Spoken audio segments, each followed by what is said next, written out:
Bismillah. Assalamualaikum warahmatullahi wabarakatuh. Innal hamdalillah nahmaduhu wa nasta'inuhu wa nastaghfiruhu wa nastahdihi wa na'udzu billahi min shururi anfusina wa sayyiati a'malina. May yahdihillahu fala mudilla lahu wa may yudlilhu fala hadiya lahu. Ashhadu an la ilaha illallah wahdahu la syarika lah wa ashhadu anna Muhammadan abduhu wa rasuluh sallallahu alaihi wa ala alihi wa ashabihi wa man sara ala nahjihi wastanna bisunnatihi ila yaumiddin. Qala ta'ala ya ayyuhalladzina amanu ittaqullaha haqqa tuqatih wa la tamutunna illa wa antum muslimun. Amma ba'd, ma'asyara al-hadirin wal hadirat, bapak-bapak, ibu-ibu, saudara-saudari, para alim ulama, jadi pandai tokoh masyarakat, serta wali santri yang hadir pada malam ini, dan anak-anak yang kita banggakan dan kita cintai. Alhamdulillah, kita bersyukur kepada Allah Subhanahu wa taala. Pada malam ini kembali Allah pertemukan kita dalam kajian pendidikan keluarga kita. Karena memang semua kita menginginkan kita mendapatkan pertolongan dari Allah Subhanahu wa taala, taufik dari Allah di dalam mendidik anak-anak kita dan keluarga kita secara umum. Karena kata Hasan al-Basri, laisa syai'un aqarru li'ainil mu'min min ayyara zawjatahu wa auladahu muti'ina lillah. Kata Hasan al-Basri, tidak ada sesuatu yang mengembirakan, menyejukkan pandangan seorang mukmin daripada melihat anaknya, istrinya dalam ketaatan kepada Allah Subhanahu wa taala. Itulah faktor yang bisa kita membuat bahagia. Faktor membuat bisa kita senang. Meskipun mungkin hidup kita sederhana, tapi istri kita taat, anak-anak kita taat kepada Allah Subhanahu wa taala, atau dalam serba kekurangan misal, tapi semua anggota keluarga kita semua tunduk kepada Allah Azza wa Jalla, itu semua akan terasa indah dan sangat mengasyikkan kita. Merupakan salah satu kebahagiaan kita melihat anak-anak kita dan pasangan kita, keluarga kita dalam bingkai ketaatan kepada Allah Subhanahu wa taala. Salawat dan salam semoga senantiasa kita ucapkan pula untuk Nabi besar Muhammad sallallahu alaihi wasallam. Mudah-mudahan kita bisa belajar dari manusia yang paling terbaik akhlaknya kepada diri dan keluarganya. Tidak ada orang yang paling baik kepada keluarganya melainkan siapa? Rasulullah sallallahu alaihi wasallam. Nabi mengatakan khairukum li ahlikum wa ana khairukum li ahli. Yang terbaik di antara kita semua ini adalah yang terbaik kepada keluarganya. Dan kata Rasulullah sallallahu alaihi wasallam, dia adalah orang yang terbaik untuk keluarganya. Dari sini Nabi kita alaihi salatu wassalam menyebutkan satu kaidah penting di dalam menjadikan kita orang terbaik di sisi Allah Subhanahu wa taala adalah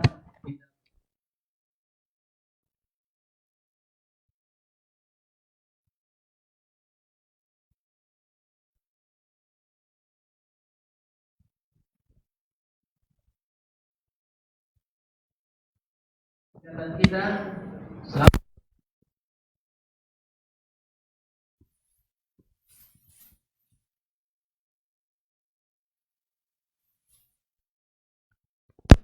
apa buktinya?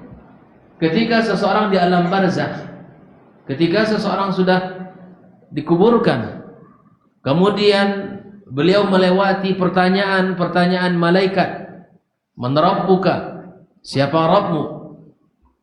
Man nabiyuka, siapa nabimu? Wa madinuka, apa agamamu? Bila mana seorang mukmin mampu melewati pertanyaan itu, maka kemudian dia akan mendapatkan kenikmatan dan dia akan diberikan berbagai macam kesenangan di alam barzakh. Dilapangkan kuburannya, diberikan aroma dari surga, diperlihatkan tempatnya nanti. Maka kemudian yang diminta oleh dia adalah ketika itu kepada Allah Subhanahu wa taala, Allahumma aqimis sa'ah. Ya Allah, tegakkan kiamat. Untuk apa dia meminta kepada Allah agar Allah tegakkan kiamat? Agar dia bisa memberikan kabar berita itu kepada keluarganya. Bayangkan. Jadi hubungan keluarga ini, khafillah, bukan hanya ikatan di duniawi. Dia melampaui batas hubungan kita, batas alam dunia dan alam akhirat, di alam barzakh, apalagi di dalam surga. Ketika Allah Subhanahu wa taala sudah masukkan kita semua ke dalam surga, yang beriman masuk ke dalam surga, yang anak masuk ke dalam surga, orang tua yang beriman masuk ke dalam surga, maka kemudian Allah Subhanahu wa taala mengatakan, alladzina amanu wattaba'athum dzurriyyatuhum biimanin alhaqna bihim dzurriyyatahum. Orang tua beriman, kemudian diikuti keimanan mereka oleh anak cucu mereka. Lalu kemudian apa? Allah Subhanahu wa taala pertemukan mereka nanti di dalam surga. Bahkan kalau ayahnya di level yang paling tertinggi dalam surga, anaknya berada pada level paling terendah, Allah angkat derajat kedudukan anak menjadi bertemu dengan orang tua berada pada level yang pertama. Bayangkan. Begitulah hubungan keluarga ini. Maka awali setiap kehidupan kita ini dengan ilmu. Dan ingat, tidak ada syariat yang Allah Subhanahu wa taala perintahkan di dunia ini. Di dunia ini banyak perintah Allah, salat, puasa, zakat, haji, dan lain sebagainya. Di antaranya syariat yang indah adalah pernikahan. Seluruh kewajiban-kewajiban yang Allah wajibkan di dunia ini tidak akan ada di akhirat dan tidak Allah wajibkan di dalam surga. Hanya ada satu syariat yang terus bertahan sampai ke surga. Syariat apa? Syariat pernikahan. Betul? Oh iya. Karena nanti orang yang menikah di dunia, insya Allah dia juga akan menjadi pasangannya di dalam surga. Kecuali dia nggak mau lagi. Ada yang nggak mau? Baik. Suaminya insya Allah menjadi suaminya di surga. Begitupun dengan istrinya. Walaupun di dalam kasus ada terjadi misalnya meninggal suaminya, kemudian istrinya cerai lagi dan menikah lagi. Sama siapa dia nanti menikah? Itu ada pembahasan para ulama. Ala kulli hal ingin saya sampaikan bahwa tidak ada syariat di dunia ini yang masih tersambung dan tidak ada perintah Allah Subhanahu wa taala yang tetap akan ada kecuali syariat pernikahan. Syariat di mana keluarga ini akan tersambung nanti di dalam surga Allah Subhanahu wa taala. Maka oleh karena itu kita harus belajar, kita harus berikan perhatian, kita harus bersungguh-sungguh untuk memberikan perhatian dengan ilmu dengan tentang keluarga ini. Apalagi anak-anak. Anak-anak ini merupakan investasi yang mahal, investasi yang berharga, lebih dari apa yang dimiliki dari harta dunia. Walaupun anak ini merupakan sebagai perhiasan dunia, tapi perhiasan yang tidak sama dengan harta. Anak yang saleh, anak yang baik, anak yang taat kepada Allah, itulah yang akan membahagiakan dia. Dengan doa-doanya, dengan munajat-munajatnya. Kalau anak yang dia tinggal itu saleh, berilmu, kaya pula, sungguh sangat banyak kebaikan yang akan dia teruskan dari kita nantinya. Doa. Kalau dia kaya, punya harta, diwakafkan hartanya untuk bapaknya, untuk ibunya. Dibelanjakan di jalan Allah atas nama ayahnya, atas nama ibunya. Bayangkan, di dunia ini yang berlelah-lelah menghafal Quran, duduk siang sampai malam adalah anaknya. Yang mendapatkan kehormatan siapa? Orang tuanya. Bukankah ini aset yang termahal yang kita miliki? Bukankah ini adalah sesuatu yang mesti kita perjuangkan? Kalau kita hanya menginginkan, semua orang ingin, Pak. Semua kita pasti menginginkan anak yang saleh dan salehah. Tapi apa wujud dari keinginan kita? Apa ikhtiar yang bisa kita lakukan? Maka di antara ikhtiar yang bisa kita lakukan itu kita pelajari malam ini. Bagaimana cara kita untuk mendidik anak-anak kita? Bagaimana cara kita untuk mewujudkan anak-anak yang saleh dan salehah tadi? Agar dia menjadi harta yang paling berharga nantinya. Agar dia menjadi aset yang paling mahal yang dimiliki oleh orang tuanya. Ikhwafillah rahimakumullah. Sesungguhnya pendidikan keluarga, pendidikan anak ada sebuah kaidah penting di dalam melakukan proses ini semuanya. Wa huwa sidqut ta'amuli ma'allah.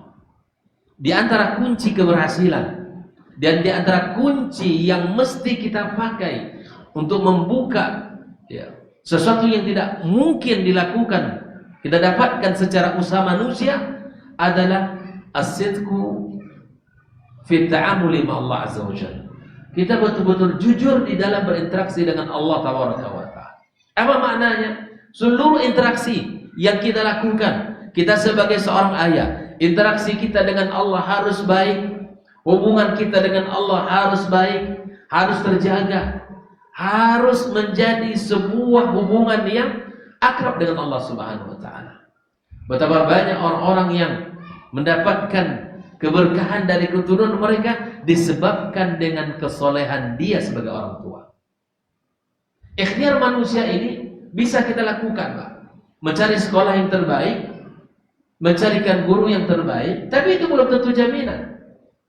Walaupun itu adalah faktor pendukung, tapi di antara hal yang mahal yang bisa kita lakukan adalah dari dalam kita sebagai orang tua, memperbaiki diri kita, jujur kita dalam berinteraksi kepada Allah Subhanahu wa taala. Jujur kita di dalam mencari rezeki yang halal, jujur kita kepada pasangan kita, jujur kita dengan tanggung jawab yang besar yang Allah berikan kepada kita semuanya. Apapun yang berkaitan dengan usaha, pekerjaan, profesi yang ia lakoni selama ini, maka harus jujur kepada Allah Subhanahu wa taala. Oleh itulah dengan izin Allah Subhanahu wa taala, ketika dia jujur berinteraksi dengan Allah Tabaraka wa taala, maka akan Allah berikan kepadanya anak-anak keturunan yang saleh dan saleh. Oleh itu Allah teringatkan kita agar kita memiliki rasa kekhawatiran, rasa di mana jika kita meninggalkan nanti keturunan-keturunan yang lemah, baik itu secara akidahnya, agamanya, ekonominya, pendidikannya, jangan sampai itu kita tinggalkan. Anak-anak yang lemah dari sisi akidah, dari sisi ibadah, dari sisi akhlak, dari sisi ekonomi.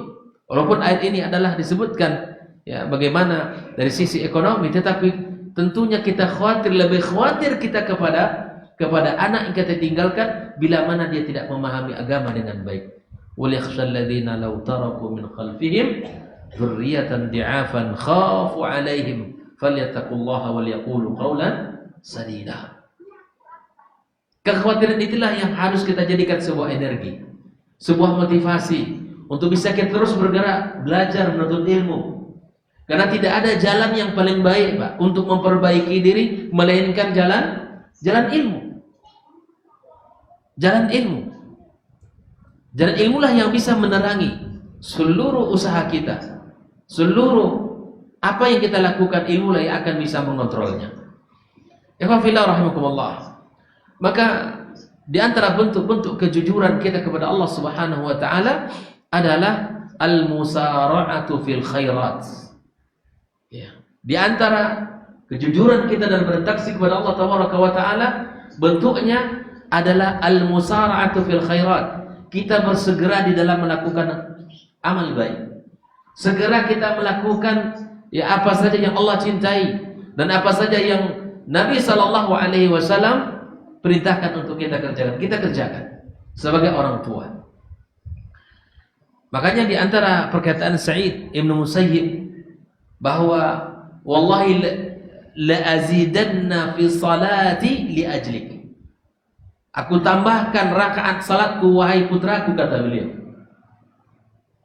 agar aku bisa mendapatkan kebaikan perubahan dalam diri. Bukankah ini merupakan salah satu kebaikan yang terus kita jaga dalam hidup ini? Tidak akan mungkin ya, seseorang mendapatkan buah yang baik dari proses pendidikan bila mana dia tidak jujur kepada Allah Subhanahu wa taala. Maka oleh karena itu fillah, al-musara'atu fil khairat. Kita bersegera dalam melakukan kebaikan. Artinya perbaiki diri. Ayah memperbaiki diri. Bundanya memperbaiki diri. Kita belajar bersama.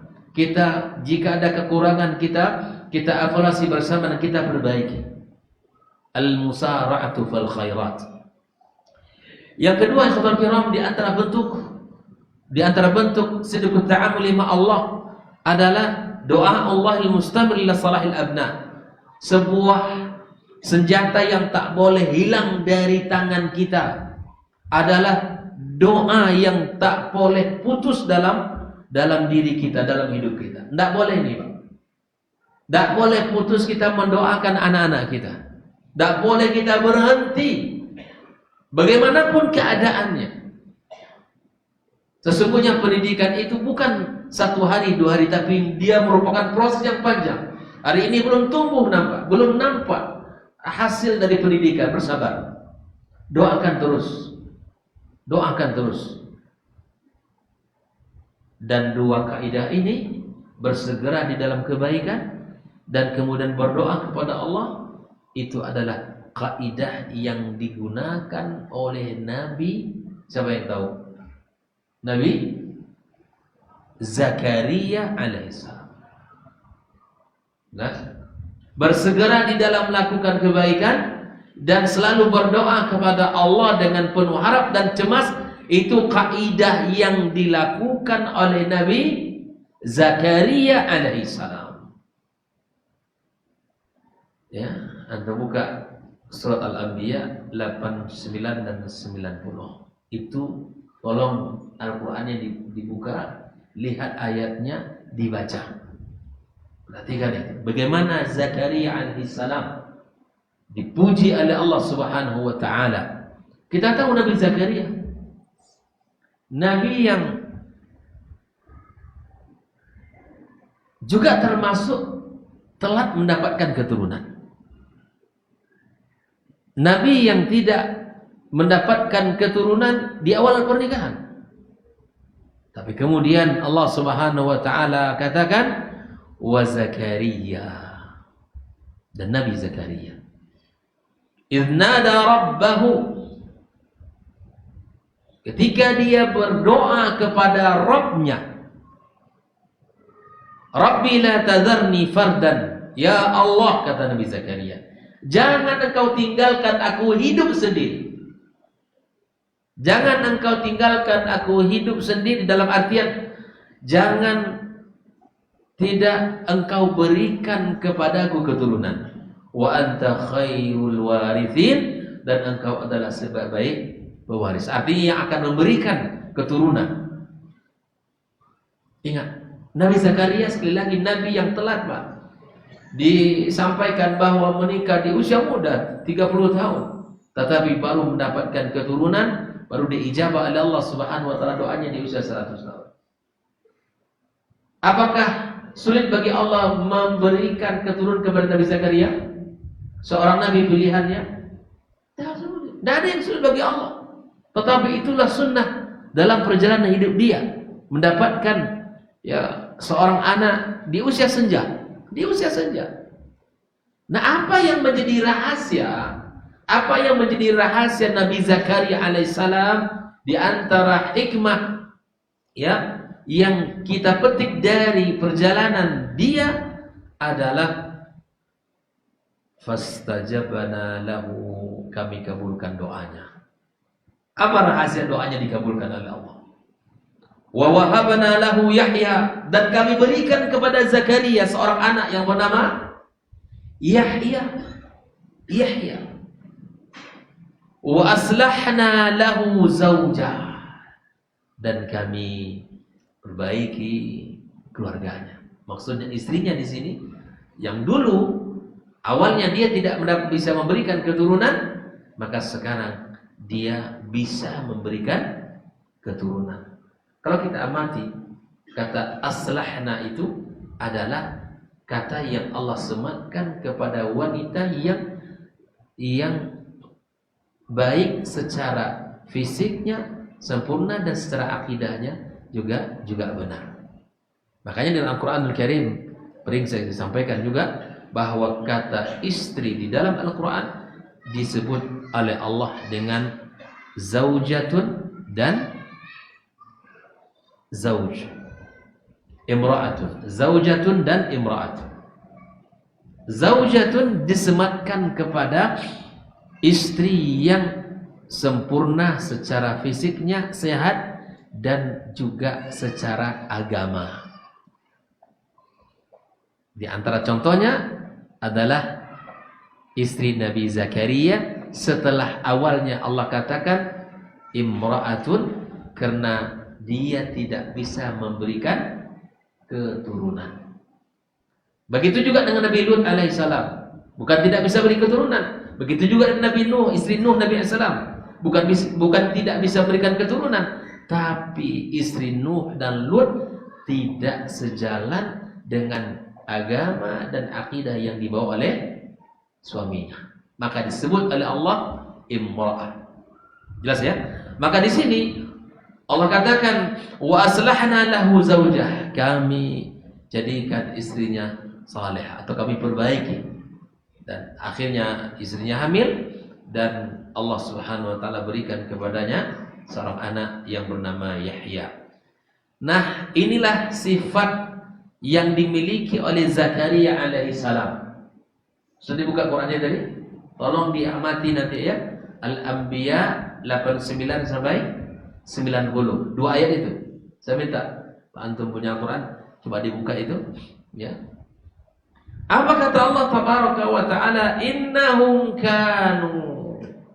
Para anbiya secara umum. Para anbiya keluarga ini apa? Yusari'una fil khairat. Mereka ini keluarga orang-orang yang bersegera dalam melakukan kebaikan, Pak. Jadilah keluarga yang tumbuh di dalam kehidupannya itu iman. Jadilah keluarga yang di dalamnya itu hidup kalimat-kalimat Allah, sunnah-sunnah Rasulullah sallallahu alaihi wasallam tampak pada diri keluarga itu. Komitmen beragamanya itu terlihat, semangat di dalam melakukan amal saleh itu sangat tinggi. Inilah keluarga yang harus kita bangun. Allah sifati keluarga ini, Allah sifati mereka secara para anbiya, dan khususnya Nabi Zakaria alaihissalam Allah sebutkan innahum kanu yusari'una fil khairat. Keluarga yang tumbuh di dalamnya kebaikan, mereka bersegera di dalam melakukan perintah-perintah Allah. Keluarga yang di dalamnya mencintai kebaikan, Pak. Dan tidak keluarga yang tidak peduli dengan agama ini. Keluarga-keluarga yang betul-betul menjadi umumnya adalah apa yang Allah cintai dan apa yang dicintai Rasulullah sallallahu alaihi wasallam.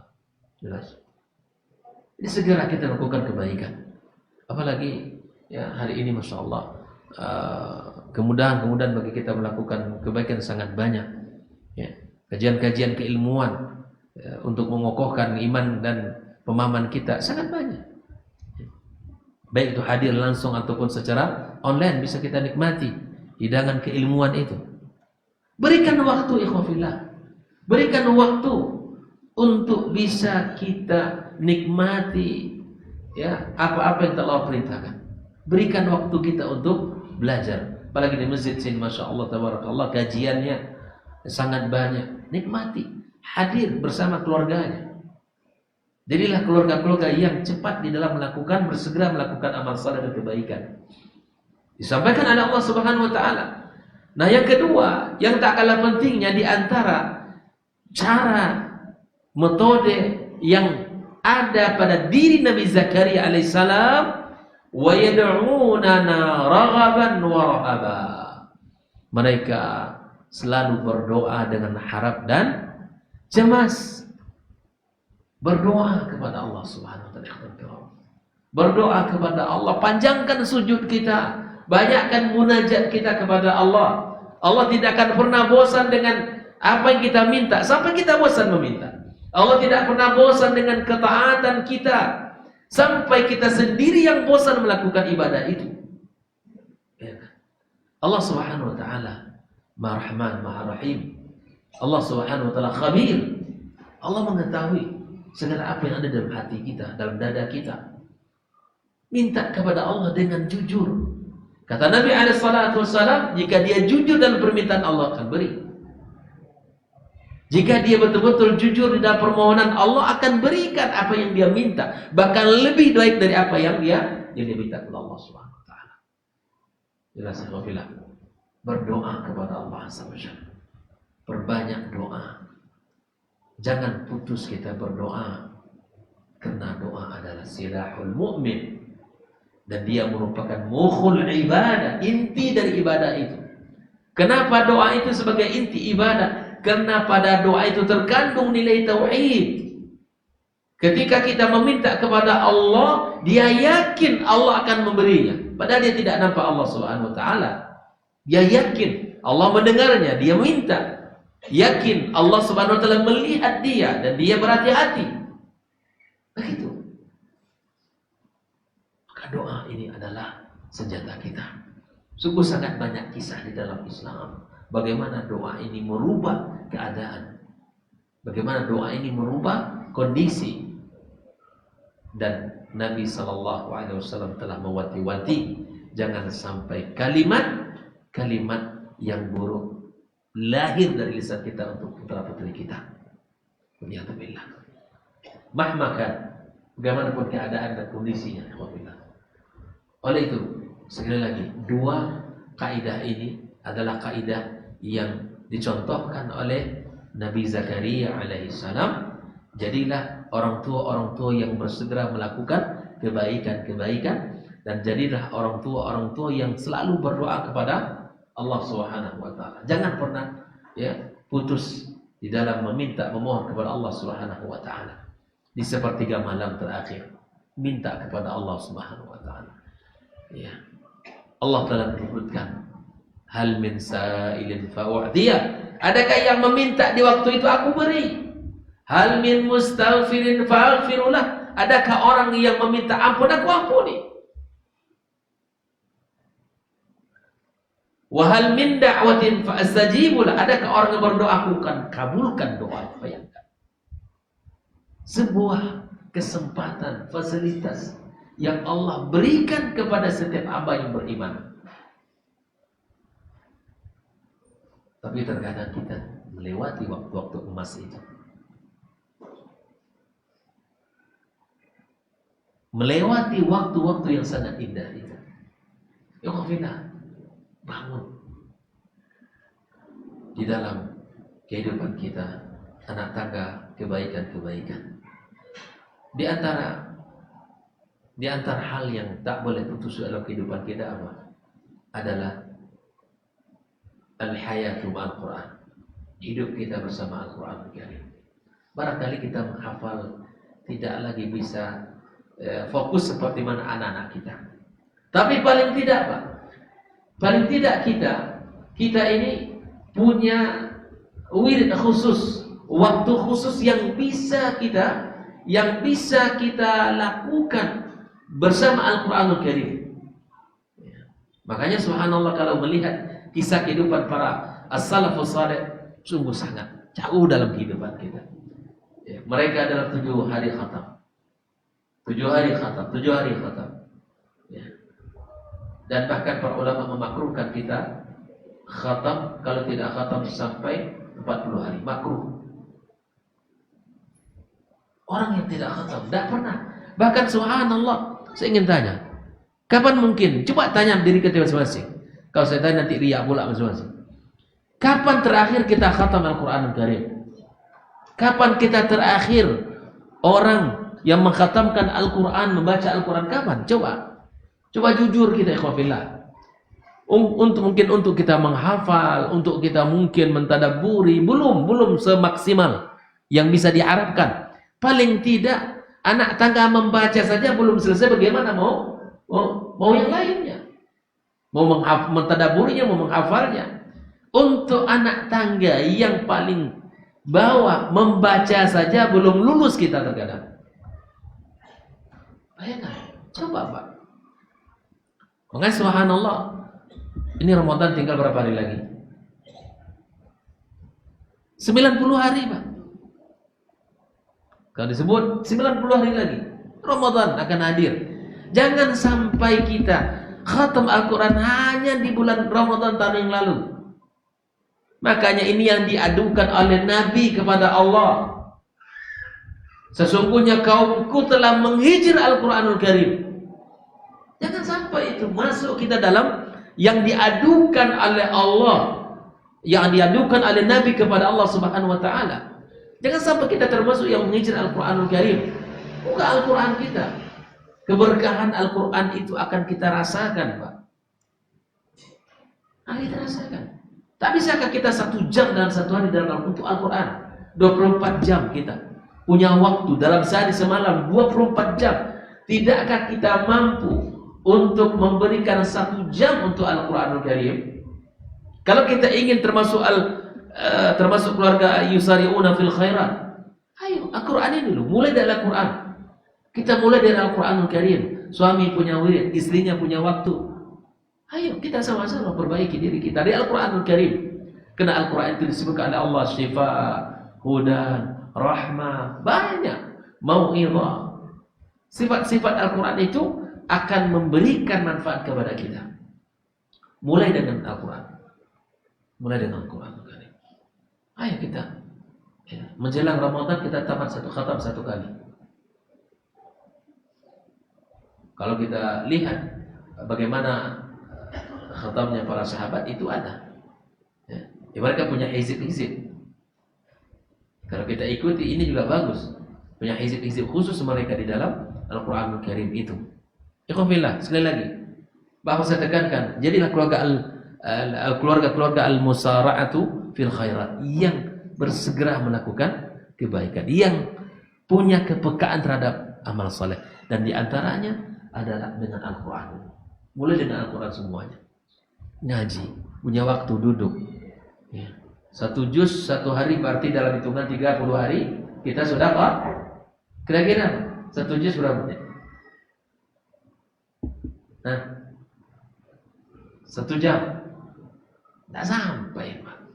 Tidak sampai 1 juz 1 jam. Tidak sampai. Oke lah, kita ambil lah misalnya.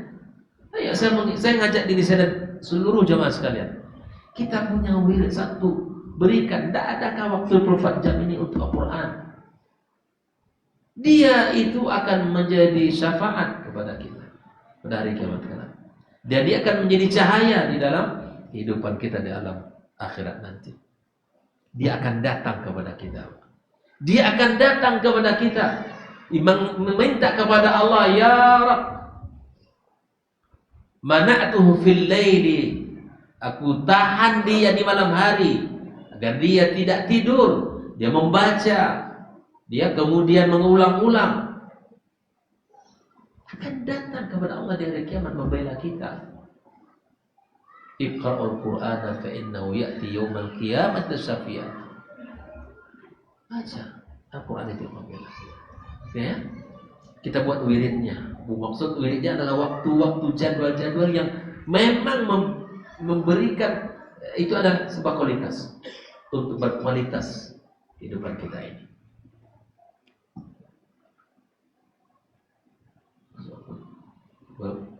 Baik, yang kedua, ingin saya katakan bahwa di antara mus'al fil khair adalah dengan harta kita.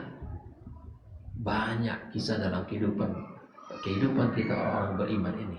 bila mana dia menginfakkan hartanya di Allah Subhanahu wa taala. Suatu berbeda lagi.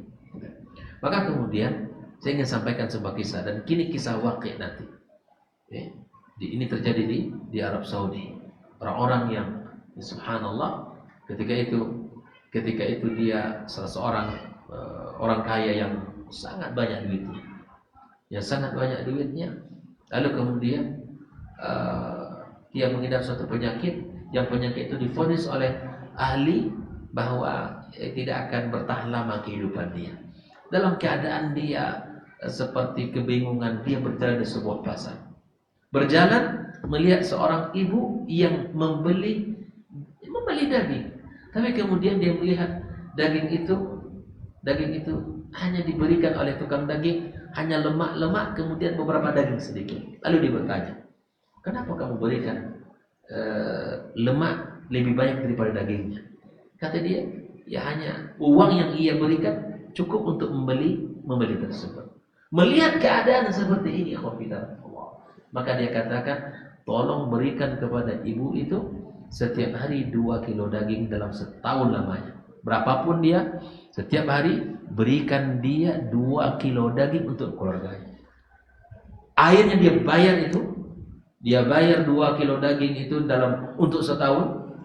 Lalu kemudian subhanallah, bahwa kehidupan ternyata penyakit yang ia dikatakan oleh dokter itu tidak dalam kurungan hanya berapa bulan, Allah Subhanahu wa taala angkat penyakitnya. Baik, makanya as-sadaqah ikhwan adalah akan mengangkat penyakit kita. Bahkan Nabi SAW mengatakan, obati penyakit kalian dengan kalian memperbanyak sedekah. Perbanyak sedekah dari Allah Subhanahu wa taala, maka Allah akan angkat penyakit-penyakitnya. Nah, ini wakil dalam kehidupan kita. Itu salah satu bentuk-bentuk al-musara'atu fil khairat. Al-musara'atu fil khairat sungguh sangat banyak di dalam kebaikan hartanya, di dalam kebaikan amal salehnya, qiyamnya dan lain sebagainya. Terkait harta dan salat malam, ini hal yang sangat-sangat urgen, ikhwan. Bahkan para ulama mengatakan, jangan kamu mengaku soleh kalau kamu tidak salat malam. Jangan mengaku soleh. Kata para ulama, kenapa? Fa innahu da'bu sholihin. Salat malam itu adalah kebiasaan orang-orang soleh. Lalu kemudian kita menganggap diri kita soleh, sementara salat malam itu tidak ada dalam hidup kita. Jangan sampai Anda mengaku orang soleh sampai Anda bisa salat malam. Ya. Bahkan Pak, subhanallah, Nabi mengatakan orang yang membaca di malam hari, dibaca di malam hari itu 10 ayat saja, maka lam yuktab minal ghafilin, tidak dianggap orang yang lalai. 10 ayat. Ya kan? Al-Fatihah berapa? 7. Ya kan? Sudah tambah ayat-ayat yang lain. Sudah 10 ayat. Tidak. Kalau dia baca 100 ayat, kutiba minal qanitin. Tertulis di sisi Allah Subhanahu wa taala orang-orang yang qanit, orang-orang yang taat kepada Allah Subhanahu wa taala. Al-musara'atu fil khairat. Bersegera melakukan kebaikan. Dan di antara kebaikan yang terjaga dari sifat riya adalah bangun tengah malam. Karena enggak ada orang yang nampak, enggak ada orang yang lihat, enggak ada orang yang memuji, enggak ada yang mengatakan dia ini dan itu. Bila mana bapak bangun, bangunkan keluarganya. Atau sebaliknya, istri bangunkan suaminya, salat malam. Minimal kita witir. Makanya sebagian para ulama, ya, salat yang wajib itu 5. Ya, 5 ditambah 1, 6. Kalau yang 5 jelas lah, ya kan? Yang wajib satu lagi yang mana? Adalah salat witir. Sebagian ulama mengatakan begitu. Kenapa? Karena Nabi tidak pernah meninggalkan witirnya. Nabi tidak pernah meninggalkan witir safaran atau muqiman. Tidak pernah. Maka jangan pernah kita lewatkan malam tanpa witir. Maka Imam Ahmad mengatakan bila mana dia melewatkan malam tanpa witir, hadza rajulun su', orang tidak baik, bahkan tidak diterima persaksian dia. Bayangkan, kita naikkan level kita sudah. Kalau salat 5 waktu sudah terjaga, alhamdulillah, naikkan. Maka Nabi SAW mengatakan, afdhalus salati ba'dal faridati salatul lail. Sebaik-baik salat setelah salat 5 waktu ini adalah salat malam. Bangun kita, bangkit kita dari tempat tidur kita. Pilih kesenangan untuk bermunajat kepada Allah Subhanahu wa taala. Bangun kita di tengah malam. Bisa 1 jam sebelum kita subuh. Kita bisa bangkit. Sujudlah kepada Allah Subhanahu wa taala. Wa bil ashari hum yastaghfirun. Waktu sahur mereka ini minta ampun kepada Allah Subhanahu wa taala. Itulah orang-orang yang salah satu cara karakter ibadur rahman. Allah karimullah. Kita dengarkan azan sunat, nanti kita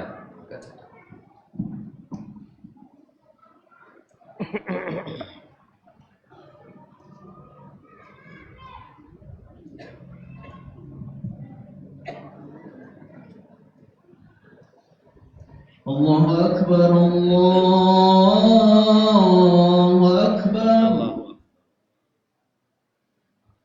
Allahu Akbar, Allahu Akbar. Asyhadu an la ilaha illallah.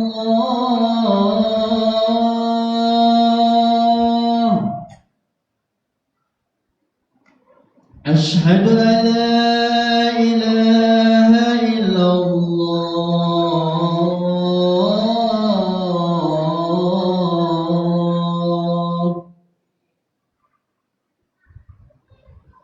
Asyhadu anna Muhammadar Rasulullah.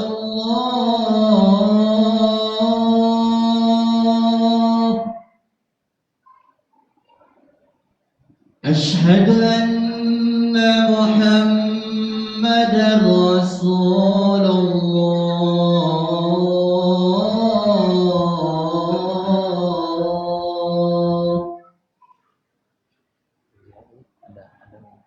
Hayya 'alas shalah.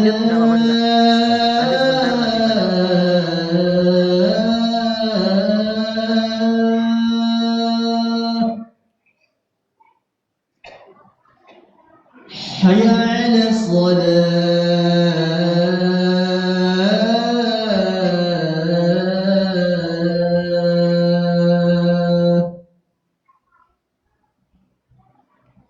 Hayya 'alal falah.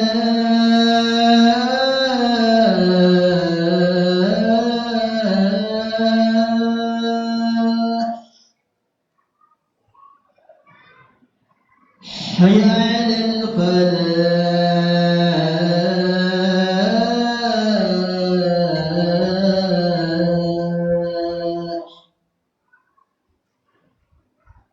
Allahu Akbar, Allahu Akbar. La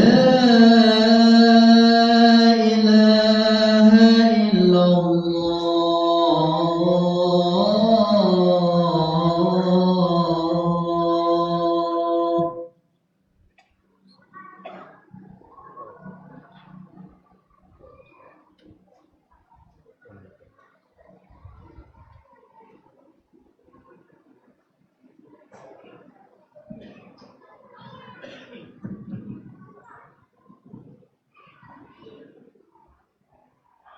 Ikhwafillah rahimakumullah, kita lanjutkan.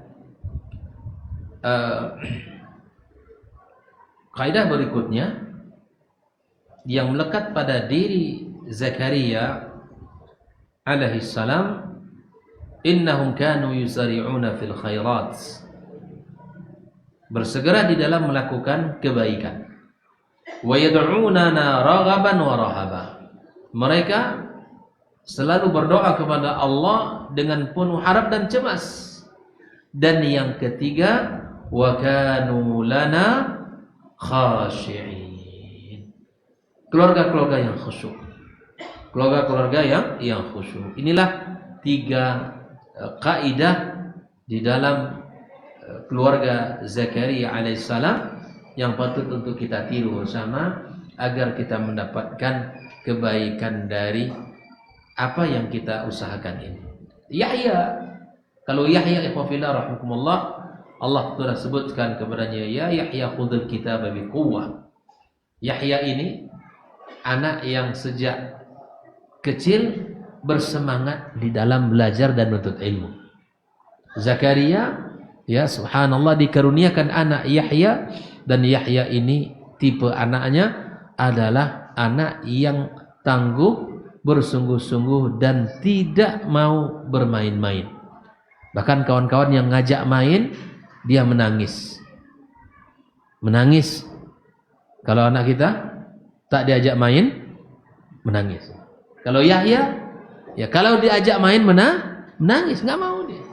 Kata dia, aku tidak diciptakan untuk main-main. Bayangkan, itu masih kecil, Pak. Masih kecil. Inilah buah daripada orang tua yang subhanallah, ibu bapaknya yang bersegera melakukan kebaikan, kemudian selalu berdoa kepada Allah Subhanahu wa taala dan khusyuk. Nampak pada anak beliau Yahya alaihissalam, dia anak yang rajin, bersungguh-sungguh menuntut ilmu sejak kecil, dan setiap diajak oleh teman yang menangis, setiap kali temannya ngajak main, setiap kali temannya mengajak main, setiap itulah dia menangis. Dia mengatakan, aku tidak diciptakan untuk main-main di dunia ini. Bayangkan, dia tahu visinya, Pak. Sudah tertanam visi untuk apa diciptakan Allah. Maka disinilah penting kita untuk mendialogkan dialog iman. Untuk apa nak Allah ciptakan kita? Ambil waktu, Pak, duduk santai, ngobrol, bicara dengan anak-anak kita.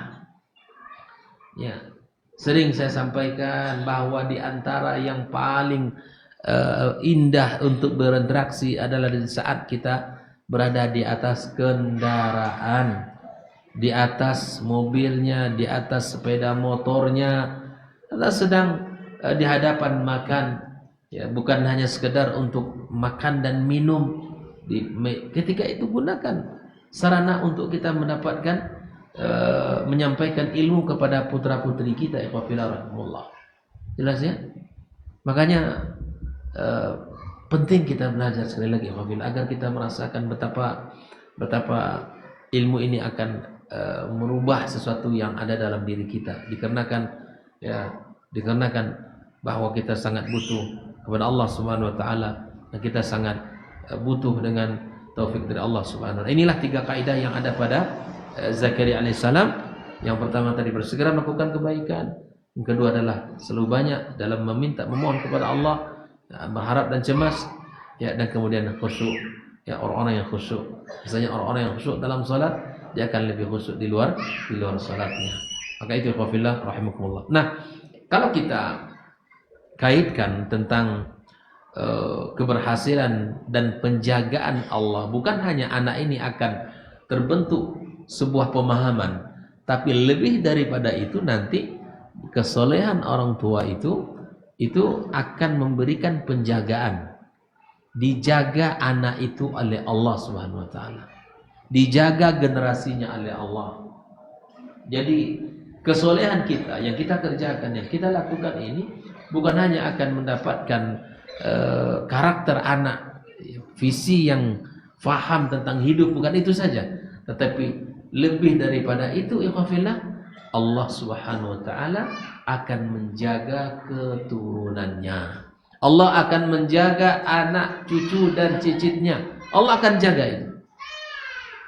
Alangkah butuhnya kita dalam penjagaan Allah Subhanahu wa taala di zaman yang seperti ini. Nah, hal ini tentu kita dapatkan dalam kisah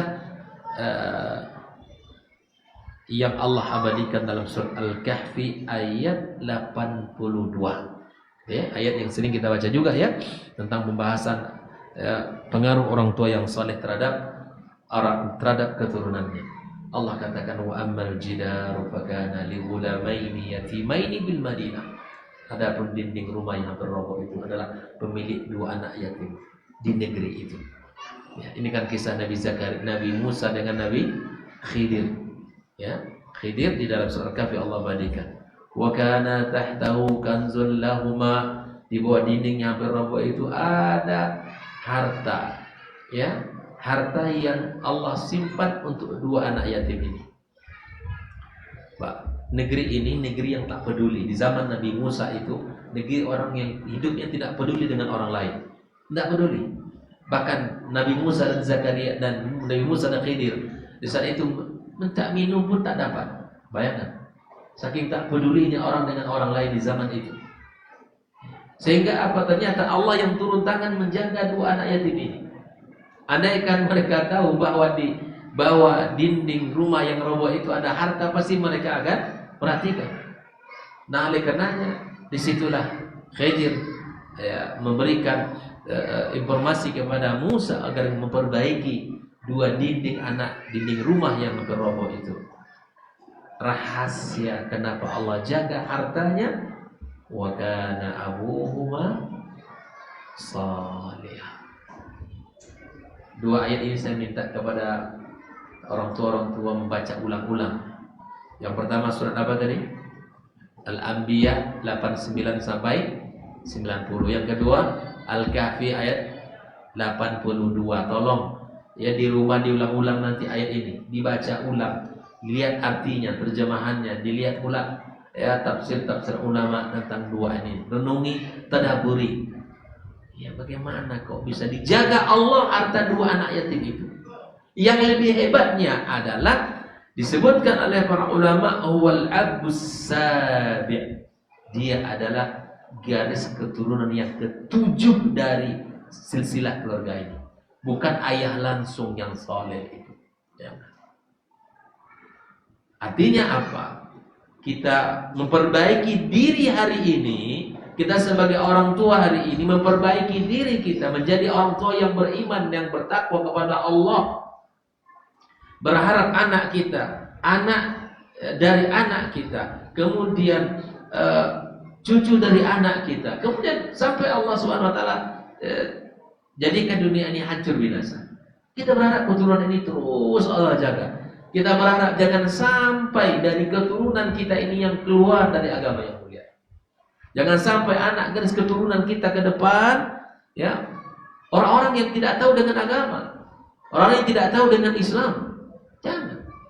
Nah, caranya bagaimana? Bangunlah batu bata itu, ya, susun dari sekarang dengan rapi, susun dengan kokoh. Ya, kalau ibarat bangunan, jangan hanya ya, pasir saja, tapi juga dibanyakkan semennya, kemudian sehingga bangunan itu lengket. Banyakkan iman kita, kokohkan ketakwaan kita kepada Allah Subhanahu Wa Taala. Jelas ya.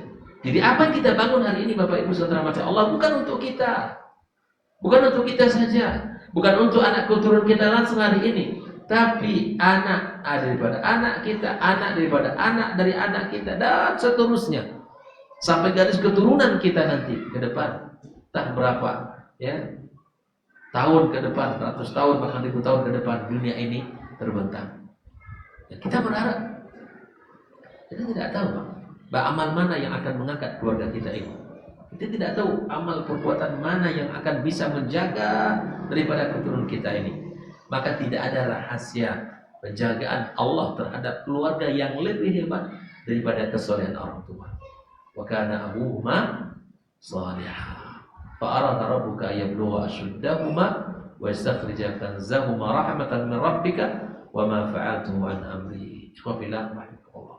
Maka di sini menunjukkan an Allah tabaraka wa taala yahfaz as-salih fi nafsi wa fi waladi wa in ba'udu anhu.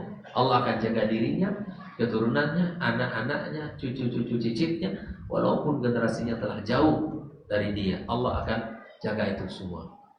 Alhamdulillah rahimahullah, telah disebutkan bahwa Allah Subhanahu Wa Taala dalam kisah Nabi, dalam kisah Rasul Al-Kahfi ini sampai generasi yang ketujuh, Allah Subhanahu Wa Taala masih menjaga keturunan itu. Makanya subhanallah, Allah katakan dalam surat Al-A'raf 196, Inna waliyallahu alladhi nazzala al-kitab wa huwa yatawallas salihin. Sesungguhnya pelindungku adalah Allah yang telah menurunkan Al-Quran, dan dialah yang akan menjaga orang-orang yang saleh dari hamba-hambanya. Yang akan menjaga keturunan kita adalah Allah.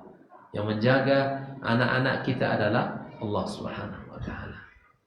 Ya, dalam ayat ini sering saya sampaikan kisah siapa ini? Saya masih ingat. Inna waliyallahu alladzi nazzala kitab wa huwa yatawallas salihin. Siapa yang masih ingat?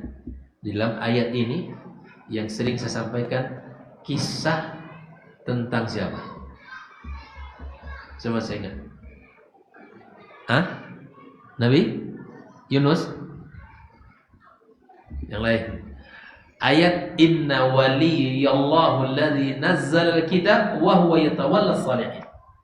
Sesungguhnya waliku, pelindungku adalah Allah yang telah menurunkan Al-Quran, dan dia yang akan menjaga hamba-hambanya yang saleh. Ayat ini dibaca oleh beliau. Dia bukan seorang nabi, bukan. Bukan nabi dia, bukan nabi. Siapa? Maryam. Siapa? Luqman, dia bukan nabi. Luqman juga bukan nabi, bukan. Imran, bukan. Disebut oleh kisi-kisinya, disebut oleh orang dia khalifah. Padahal khalifah itu hanya 4, tapi dia disebut juga sebagai khalifah. Padahal dia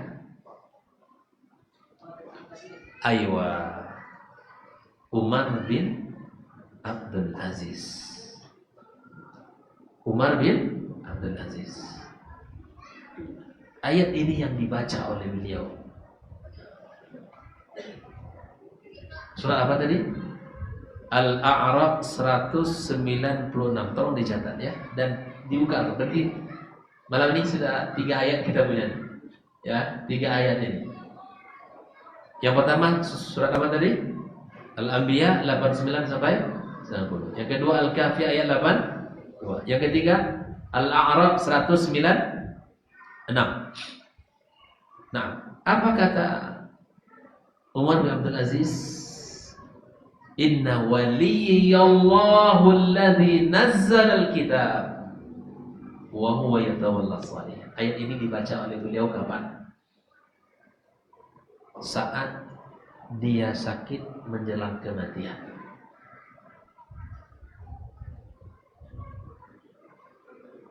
Seorang pemimpin yang hidup sederhana. Anaknya banyak. Berapa orang anak Umar bin Abdul Aziz? 2. Ayo. Saya maksudnya sering saya sampaikan juga dalam contoh-contoh kajian kita. Yang nyimak, Umar bin Abdul Aziz semua anaknya 18, tapi yang saat dia meninggal dunia itu yang masih hidup 12. Ya, 12 orang. Hidupnya sederhana. Seorang pemimpin, rekeningnya nggak bengkak. Ya. Lalu datanglah salah seorang dari penjaga Baitul Mal. Dia mengatakan, wahai Umar, nasihatkanlah kepada kami, siapa yang akan nanti menjaga anakmu setelah kamu meninggal dunia. Mendengarkan kalimat ini, Umar minta dudukkan saya. Lalu dia didudukkan. Dia mengucapkan terima kasih atas cinta, perhatian yang diberikan. Tapi apa kata Umar? Demi Allah, aku tidak akan berikan harta kepada anak-anakku melainkan apa yang menjadi hak mereka. Jadi seorang pemimpin bisa saja dia akan hidup dengan mewah, bisa saja dia akan berikan harta dengan melimpah ruah. Bila mana aku tinggalkan kepada mereka harta yang banyak, tapi tidak aku tinggalkan iman dan ketakwaan, maka akulah orang yang pertama merusak anakku. Ada nggak orang berpikir seperti ini? Yang ditinggalkan harta yang banyak, belum tentu dia memberikan perhatian yang tentang iman. Kalau harta aku tinggalkan melimpah ruah, kata Umar bin Abdul Aziz, tapi tidak aku tinggalkan keimanan dalam diri mereka, aku adalah orang yang pertama merusak anak.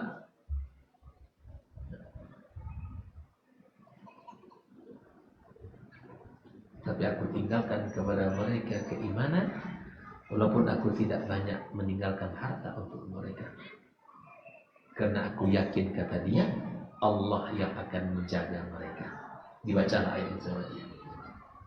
Sesungguhnya waliku adalah Allah yang telah menurunkan Al-Quran dan dia akan menjaga hamba-hamba Allah yang saleh. Wa huwa yatawalla shalihin. Kalau Allah mengurus, ada yang tidak selesai? Semua akan selesai urusan kita. Semua akan beres. Maka dia menjadikan ayat ini, biarkan dia yang mengurus. Lakukanlah kebaikan. Kuatkan hubungan dengan Allah Subhanahu wa taala. Kuatkan hubungannya dengan Allah Subhanahu wa taala. Ya. Maka insya Allah anak-anak kita Allah yang akan menjaga. Tapi kalau seandainya bisa meninggalkan harta yang cukup untuk dia dan kemudian keimanan juga pada diri, itu tentu lebih baik. Tapi jangan sampai kita titipkan harta yang melimpah ruah tapi iman tidak ada di dadanya. Maka kitalah orang yang pertama merusak dia. Bila mana ditinggalkan keimanan yang kokoh dan kuat, tetapi walaupun dia tidak banyak meninggalkan harta, maka insya Allah cukup, Allah yang akan menjaganya. Makanya sering saya sampaikan, bahagialah orang tua di saat dia meninggal dunia, ya, anaknya telah paham dengan agama, tahu dia tempat sujudnya kemana, tahu dia kiblatnya kemana, tahu dia kitab sucinya apa, dan tahu dia dengan sunnah Nabi-Nya Sallallahu Alaihi Wasallam. Bahagialah itu, cukuplah itu kebahagiaan bagi dia. Dia sudah tuntaskan visi dia, misi di dunia ini. Dia tidak tinggalkan kebaikan untuk anak dan keluarga. Maka terbukti Umar bin Abdul Aziz hanya memberikan warisan untuk anak perempuannya 1 dinar, anak laki-lakinya 2 dinar. Seorang pemimpin umat Islam, laki-laki 2 dinar, kemudian perempuan 1 dinar. Tapi subhanallah, bukti daripada keberkahan dari harta ia tinggalkan, kesolehan yang dia bangun dalam diri dia dan anak-anaknya, maka ada di antara anak Umar bin Abdul Aziz yang membeli kuda 200 kuda perang dan itu diwakafkan di jalan Allah Subhanahu wa taala. 200 kuda perang. Kuda perang dengan kuda tunggangan biasa nggak sama harganya, Pak. Ya kan? Kuda perang itu mahal. Dan dia beli 200 ekor kuda perang dan itu diberikan di jalan Allah. Modalnya berapa tadi? 2 dinar. Tapi berbeda dengan kondisi Malik bin Marwan yang meninggalkan anaknya 12 orang dengan jumlah duit yang melimpah ruah, puluhan ribu dinar, masing-masing anak laki-laki dan masing anak perempuan. Tapi dalam kisah mereka ada di antara anak beliau setelah sekian lama yang hidup mengemis di masyarakat karena tidak ditinggalkan keimanan. Harta yang banyak tapi tidak ada keimanan, maka dia akan menjadi orang-orang yang tidak dijaga Allah Subhanahu wa taala. Bayangkan. Cukup 3 ayat ini ya. 3 ayat ini tolong Bapak Ibu catat di dalam catatan handphonenya atau buka lagi nanti di rumah. Ayat ini diulang-ulang baca kajian kita malam ini. Saya tidak ingin kita pulang antum yang datang pakai bus jauh-jauh ke sini, kemudian nggak ada dapat apa-apa. Baca 3 ayat ini terus. Baca 3 ayat ini diulang-ulangi, ambil faedah-faedahnya. Inilah sesuatu yang berharga untuk kita tadabburi Al-Quran ini. Dan 3 ayat ini adalah kaidah di dalam mendidik keluarga kita. Ya, kaidah-kaidah yang mesti kita perhatikan di dalam proses pendidikan anak-anak kita. Allah Ta'ala saya memberikan Ustaz. Ya, kita ucapkan terima kasih kepada guru kita, jazakumullahu khairul jazak atas penjelasan ilmu yang disampaikan pada malam hari ini. Ada beberapa pertanyaan, mudah-mudahan bisa dijawab. Yang pertama, bagaimana cara menyampaikan ke pasangan yang tidak begitu peduli dengan anaknya, baik belajar ataupun hal yang lainnya? Beliau terlihat cuek, namun ketika anaknya salah, dia yang paling pertama kali bertindak, dia yang pertama kali marah. Silakan. Subhanallah.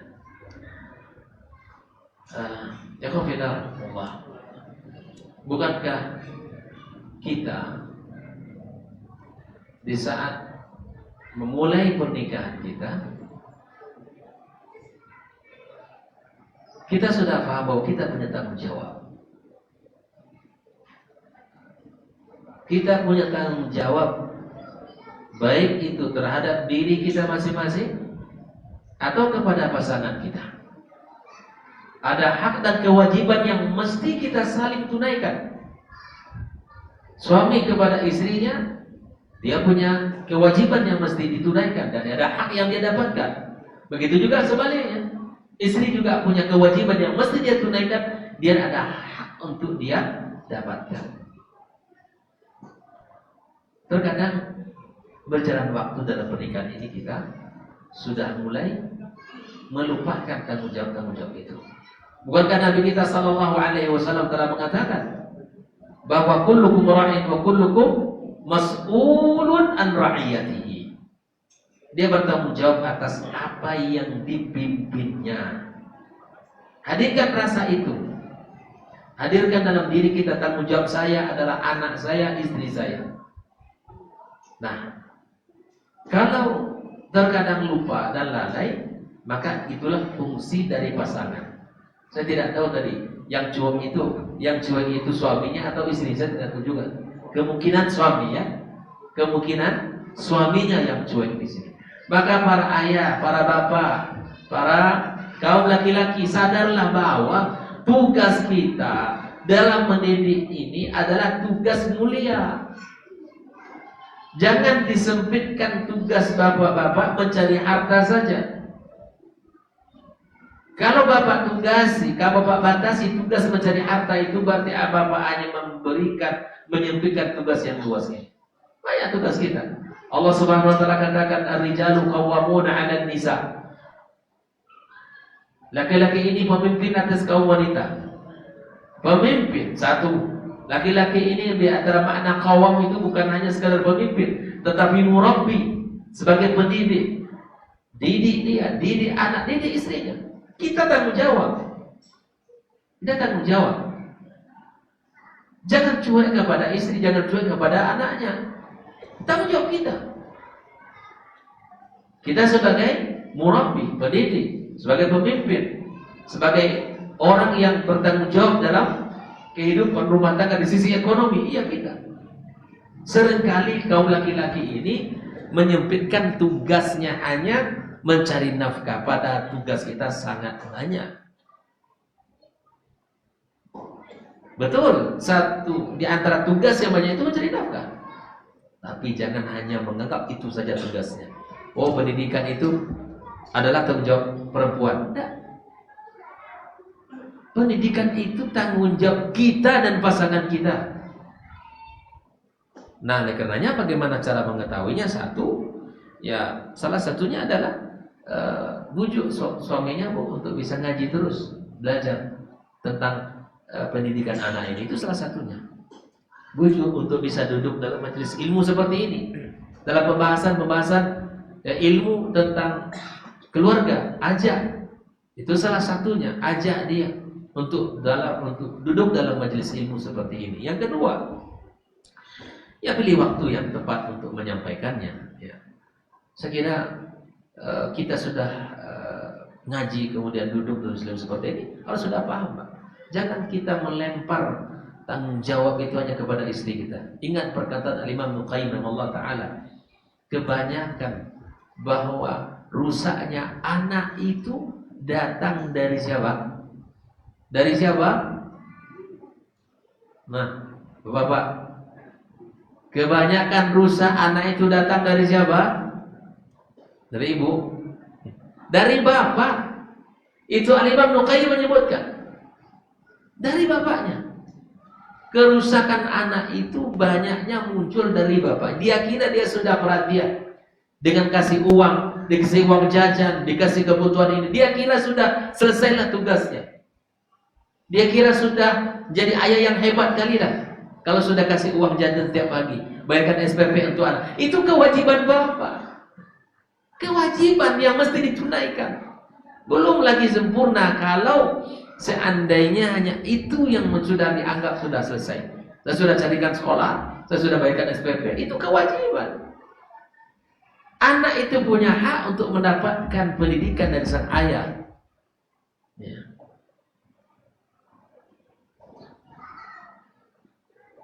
Kalau kita lihat Umar bin Abdul Aziz tadi, dia sempatkan duduk bermajlis di dalam sepekan meninggal dengan keluarganya.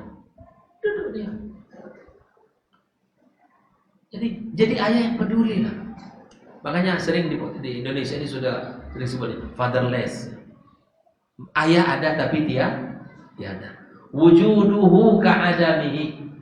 Keberadaannya seperti tidak ada. Maka saya bilang bahwa kalau anak ini tidak dipedulikan oleh ayahnya, tidak mau tahu dengan pendidikan anaknya, dan tidak ingin tahu untuk urusan sekolah anaknya, maka anak ini yatim sebelum saatnya.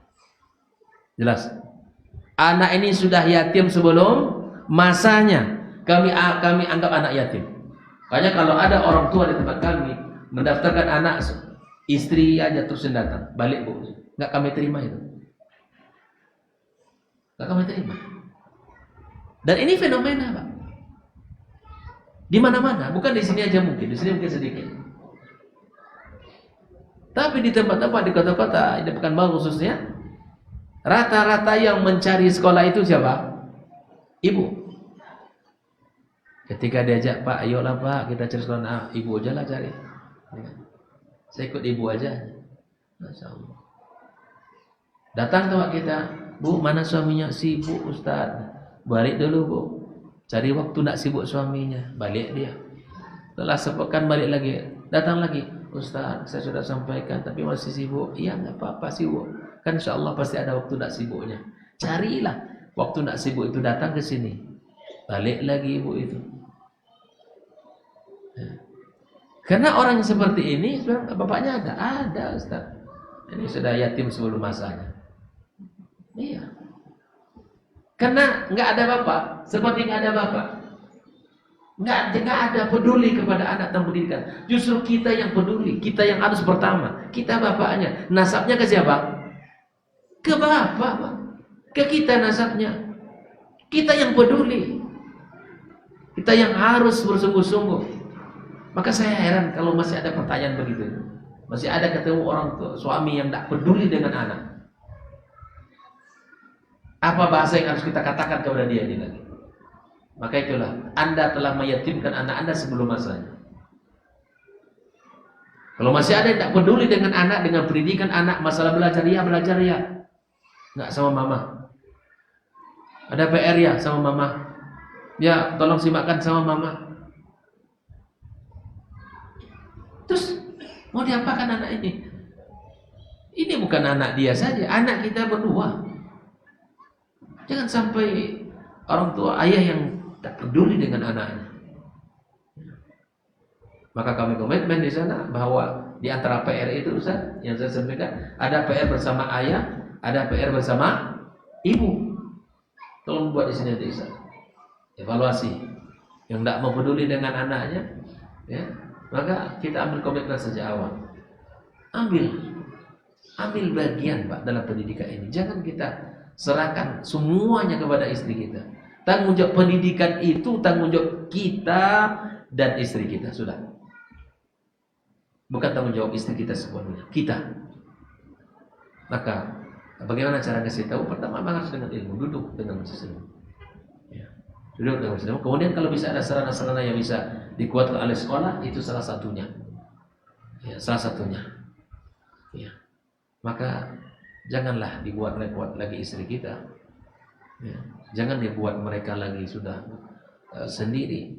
Kita ambil bagian kita, peduli kita. Panggil sini nak, ayah mau tahu sampai di mana hafalan kamu. Sini nak, bagaimana? Ayah mau tahu sejauh mana pemahaman kamu. Tanyakan, ambil pelajarannya. Tanya anak-anak kita. Ya. Dan memang waktu yang paling banyak anak memang bersama ibunya. Tapi bukan berarti kita tidak ada waktu untuk anak kita, tidak. Ambil waktu untuk anak kita. Peran kita mesti ada. Peran kita mesti terlihat dalam anak-anak kita. Ya. Allah Ta'ala. Soal yang kedua, izin bertanya Ustaz, bagaimana dengan anak yang berkebutuhan khusus atau anak-anak autis?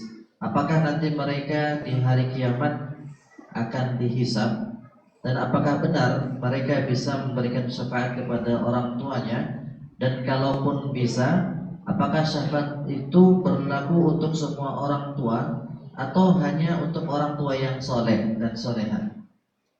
Anak-anak yang berkebutuhan khusus dalam makna mereka ini kalau seandainya mereka memang tidak memahami dan tidak mengetahui dan tidak memiliki akal yang sempurna, maka tidak ada taklif baginya. Anak-anak berkebutuhan khusus, ya, bahkan sebagian ulama mengatakan bahwa dengan rahmat Allah Subhanahu wa taala mereka tidak dihisab Allah Taala.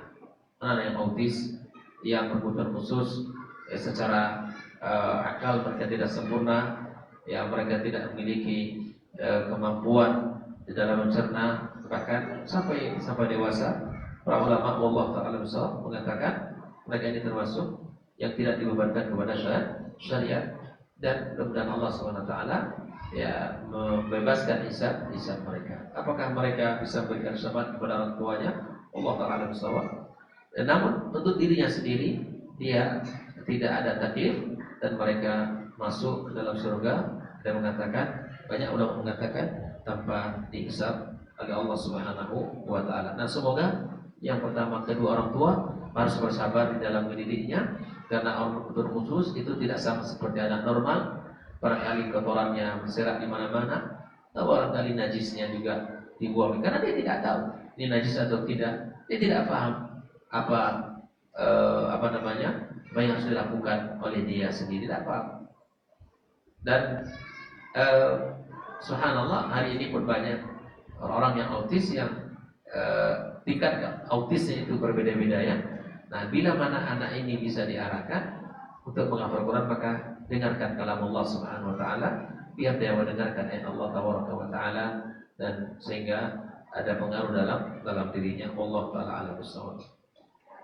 Pertanyaan yang berikutnya, Ustaz, ini dari ibu-ibu, mohon jelaskan kepada kami apa yang dimaksud dengan nafkah atau uang bulanan dalam Islam, karena kami belum paham dan khawatir kami salah dalam menerapkan sesuai dengan yang disyariatkan. Kemudian pertanyaan kelanjutannya, diketahui bahwa suami memberi uang bulanan atau nafkah, kemudian di kemudian hari suami itu meminjam uang dari istri tersebut yang sudah diberikan. Apakah suami harus mengembalikan uang bulanannya tersebut yang telah dipinjam ulang kepada suaminya? Masya Allah. Nafkah itu adalah kewajiban yang diberikan oleh seorang suami. Allah katakan, wa bima anfaqu min amwalihim ar-rijalu qawwamuna 'alan nisa, ya, bima faddala Allah ba'dahum 'ala ba'din wa bima anfaqu min amwalihim. Nah, salah satu sebab kenapa Allah Subhanahu wa taala lebihkan ya, laki-laki dari kaum wanita dikenakan nafkah yang diberikan oleh seorang suami kepada istrinya. Baik. Apakah nafkah yang dimaksud?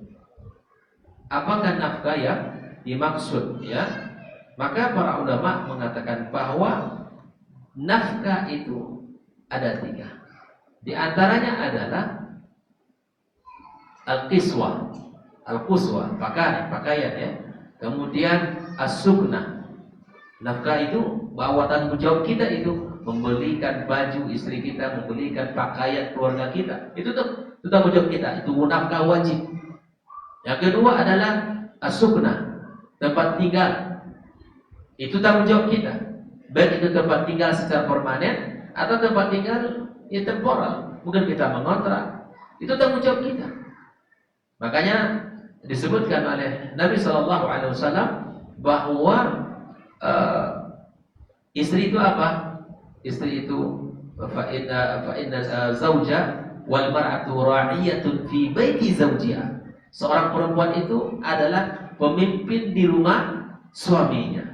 Maka pakaian, kemudian tempat tinggal itu adalah kewajiban yang tak boleh diabaikan. Tempat tinggal, baik itu permanen ataupun mungkin sifatnya hanya sementara dengan cara mengontrak, ataupun mungkin ya tempat tinggal yang diberikan sementara. Yang ketiga itu nafkah adalah ta'am, yang berkaitan dengan kebutuhan makan, minum, itu wajib.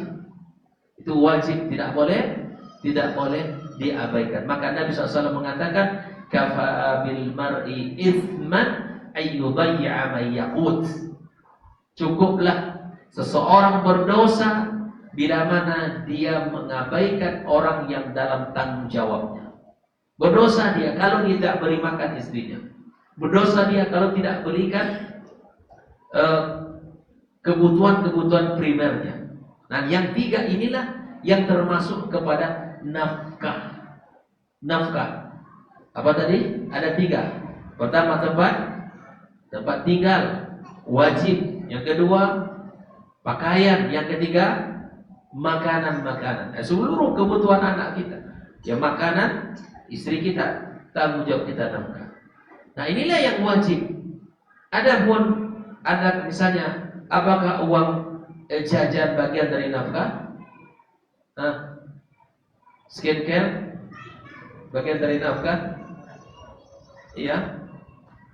Nah, para ulama mengatakan bahwa ini yang dikatakan nafkah itu uang makan, kemudian tempat tinggal dan pakaian. Dan inilah yang primer itu. Selebihnya itu sekunder. Artinya kebutuhannya sifatnya tidak menjadi kebutuhan utama. Baik. Tadi ada kasus ya, dikasih uang apa tadi? Uang apa katanya? Uang bulanan. Yang masing-masing orang kan punya cara ya. Dikasih di awal bulan atau dikasih setiap kebutuhan. Makanya yang namanya uang yang dikasih, maka jelas ini uang apa? Untuk makan, ya habiskan. Kalau ada tersisa, Bu, ya, kalau ada tersisa dari uang makan, yang uang belanja, dari sampai kasih tahu suaminya, masih ada tersisa uang belanja, ya kan? Uang belanja masih ada tersisa. Berapa sisanya? Masih ada sisa 10 juta. Banyak sih. Kalau contoh paling tinggi-tinggi coba kan. Contoh ada apa sebesar. Kenyataannya itu urusan masing-masing itu. Masih ada sisa 10 juta. Oh, udah. Kasih lagi sama abang 5 untuk adik. Ini namanya hibah. Jelas? Uang hibah ini yang telah dihibahkan tidak boleh kita minta. Kalau kita minta, berarti kita pinjam, wajib dibalikkan. Jelas? Makanya bedakan dia. Sering saya sampaikan dulu di awal pertemuan kita, masih ingat nggak? Sumber harta istri ada berapa? 4. Yang pertama, mahar. Itulah harta pertama istri, itu dari kita mahar. Seperangkat alat sholat, misalnya mahari, itulah harta pertama istri dari kita. Atau sebentuk cincin emas, itulah harta pertamanya dari kita. Nggak boleh diambil. Mahar itu milik istri. Nggak boleh kita. Tapi kalau seandainya istri ngasih, ini mau cincin, nggak boleh aja itu. Tapi kita minta nggak boleh. Yang kedua, hibah. Hibah ini lapang, dari mana saja. Mungkin dari kita, dari bapaknya, dari saudaranya, dari teman-temannya. Ya kan? Maka saya contohkan tadi, sisa uang belanja bulanan, ya kan? Kebutuhan itu sebulan, katakan dikasih uang misalnya 30 juta sebulan. Lalu ternyata tersisa masih ada sisa 10 juta. Si istri melapor, "Bang, ini uang masih ada uang belanja sisa 10 juta." Baik. Maka kata suaminya, "Ambil itu adik semuanya. Itu punya bunda." Makanya kalau punya bunda, punya ibu-ibu, punya hartanya sudah harta ibu, ibu tidak perlu lagi minta izin kalau disedekahkan harta itu. Tapi kalau itu harta suaminya, maka mesti minta izin. "Bang, saya ingin menginfakkan harta ini dari uang abang." Oh, boleh. Tapi kalau uang istri dan itu uang dia, maka dia tidak perlu minta izin ke suaminya untuk bersedekah, untuk berwakaf atau ngasih orang tuanya. Itu urusan dia. Urusan dia. Jelas? Yang ketiga, sumber harta istri apa? Hasil usaha. Kasih modal, istrinya jualan. Balik ke rumah, bunda sudah cari uang dari rumah saja. Jualan online dan seterusnya. Atau jual di rumah, di samping rumah ada kedai. Nah, harus dijelaskan hasil usaha ini. Begini saja. Ada hasil usaha ini, kita buatlah presentasi gitu. Mungkin dikasih, ya kasih gaji. Mungkin kita sebagai pemodal atau istri saya sebagai yang menjalankan. Atau udahlah, seluruh modal ini untuk bunda, untuk istri. Nah, seluruh keuntungan bagaimana? Maka total di akhir bulan keuntungan minta berapa persen atau mungkin seluruhnya untuk dia, sudah. Udah, ini modal, kembangkanlah usaha ini. Seluruh keuntungannya adalah untuk istri. Itu untuk hak dia. Mau diapakan sama dia? Mau kasih orang tuanya, mau kasih saudaranya, mau bantu orang miskin, mau bangun masjid, atau memberi Al-Quran, atau seterusnya, silakan. Yang keempat adalah warisan yang diwarisi oleh orang tua. Maka para ummahat, bila mana ya dalam kebutuhan bulanan, itu tuh masuk kepada yang makan tadi, tempat sudah dibelikan rumah atau disewakan. Yang kedua, pakaian dicukupkan kebutuhan. Yang ketiga adalah kebutuhan makan dan minum, dikasih uang belanja per bulan. Nah, jelaskan uang belanja. Jika seandainya ada yang sisa, maka kasih tahu suami, ini sisa dari uang ini. Kalau lebih direlakan kepada istri, maka itu uang istri. Tidak perlu dia minta izin untuk disedekahkan. Atau misalnya suaminya minjam ke istrinya, ya. Saya berbanding gini. Misalnya ada kebutuhan, saya bilang sama istri saya, "Umi, ada nggak uang? Ada berapa?" "Ada, Bi, butuh 500. Wajib saya ganti, karena uang sudah kasihkan ke dia. Wah. Misalnya ada sesuatu, ada beli, saya tidak ada uang cash misalnya. Dia bawa uang. Saya bilang, "Umi, ada uang nggak?" "Ada." "Berapa?" 500. "Pinjam dulu." Yang 500 saya minta dari istri, saya balikan. Karena saya sudah kasihkan uang itu ke dia. Jelas. Saya sudah kasihkan ke dia dan ketika saya minta, saya harus ganti. Tapi jelas dulu Bu ya. Jelas dulu apakah uang itu masih uang suami atau sudah uang menjadi uang istri. Kalau uang suami, nggak perlu dia ganti. Tapi kalau itu uangnya uang istri, maka wajib diganti sama suami. Jelas. Dalam kategori nafkah, 3 itu yang wajib. Sisanya itu sifatnya sekunder. Sifatnya sekunder. Begitu, Ustaz? Pertanyaan terakhir, Ustaz. Ini mengenai hukuman pembahasan pertemuan yang lalu. Ada yang mengartikan hadis Nabi SAW, "Fatoribu", berilah contoh, bukan pukulan. Mohon penjelasannya, Ustaz. Hadis Nabi SAW tentang Anak yang 7 tahun itu ya. Ya, yang sudah sampai 10 tahun Yang atau 10 tahun yang mudah bersekolah wa abna sabasiin, ya kan? Wadribuhum wa abna asyara sinin. Allah Ta'ala dari mana kata wadribuhum itu adalah contoh. Kata darbun memang duriba mathal itu ada contoh. Tapi di situ suruh pada umumnya ulama hadis menjelaskan adalah pukulan. Wadribuhum alaiha asyara sinin. Berikan pukulan. Kata darbu di situ memang maknanya pukulan. Kata di situ adalah maknanya berikan pukulan. Bila mana di usia 10 tahun tidak menjalankan syariat. Bila mana di usia itu tidak menjalankan perintah Allah Subhanahu wa taala. Tentu sekali lagi pukulan itu bukan pukulan yang mematahkan, menyakitkan, tapi darbut ta'dib namanya. Biar anak itu tahu kalau itu salah. Dan pukulan hanya diberikan di usia 10. Beri usia anak kecil kepada pukul-pukul. Ya. Oh, boleh. Usia 10 tahun barulah pukulan. Ya, dan itu bukanlah pukulan yang menyakitkan fisiknya. Kalaupun dipukul anak-anak itu, maka seperti kita bahas dulu, tidak boleh kecuali di tempat-tempat yang tidak sakit bila dipukul. Kalaupun memukul tidak boleh sekali pukul. Berulang-ulang kali di tempat nggak boleh. Pukul di sini, pindah tempat lain. Begitu syariat ini memperhatikan masalah pukulan. Jangan dibayangkan pukulan langsung anak papu. Apabila anak sudah mengucapkan Allah, nggak boleh dipukul lagi. Itu kaidah-kaidah dalam Islam. Ya. Pukulan tidak boleh lebih dari 3 kali. Pukulan tidak boleh berulang-ulang di satu tempat. Dan alat yang digunakan pun tidak boleh melukai. Dan bahkan misalnya cambuknya tidak boleh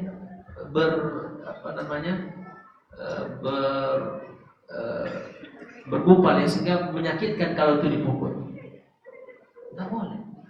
Kalau anak sudah mengucapkan Allah minta ampun, ya maka kemudian menyebut nama Allah saja berhentikan pukulan. Jelas ya? Maka wadribuhum di situ Allah Ta'ala alam yang anda pahami dari para surah hadis itu adalah wadribuhum sebagaimana zahir kalimat hadis tersebut. Allah Ta'ala bersawab. Demikian pertemuan kita malam ini. Jazakumullah khairan. Wassallallahu ala nabiyyina wa habibina Muhammadin wa ala alihi wa sahbihi ajma'in. Wassalamualaikum warahmatullahi wabarakatuh.